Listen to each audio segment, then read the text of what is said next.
Guys, இப்போ நான் DMart fridge செக்ஷனில் தான் இருக்கேன். இங்கே வந்தீங்கன்னா பார்த்தீங்கன்னா முதல்ல இன்ட்ரெஸ்டிங்காக இருக்கும். என்னென்ன இருக்கும் பார்த்தீங்கன்னா, ரெடிமேட் புரோட்டா, சப்பாத்தி, நான் எல்லாமே நீட்டாகவே அரேஞ்ச் பண்ணியிருப்பாங்க.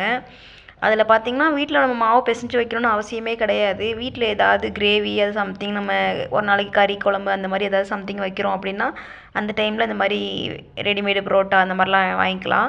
அடுத்த ரேக்கில் பார்த்தீங்கன்னா cheese varieties, slice cubes, spreads, sandwich, dosa batter, pasta எதுக்காவது யூஸ் பண்ணிக்கலாம். அந்த மாதிரிலாம் நிறைய இருக்கும்.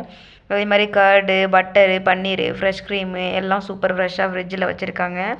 டெய்லி யூஸ் ஐட்டம் எல்லாமே ஒரே இடத்துல கிடைக்கிது. இந்த சைடு பாருங்கள், frozen items, French fries, nuggets, green peas, sweet corn, mixed veggies, cooking ஈஸியாக ஆகிடும் போல் அந்த மாதிரி எல்லாமே வச்சுருக்காங்க. ஆனால் அந்த பக்கம் பார்த்திங்கன்னா ice cream, cubes, cups, cones, family pack ice cream எல்லாமே இருக்கும். நான் இதில் அதிகமாக வாங்க மாட்டேன், எப்போயாவது மட்டும்தான் நான் வாங்கிக்குவேன். உங்களுக்கு இந்த மாதிரி வாங்கியிருக்கீங்கன்னா கமெண்ட் செக்ஷனில் சொல்லுங்கள். தேங்க்யூ.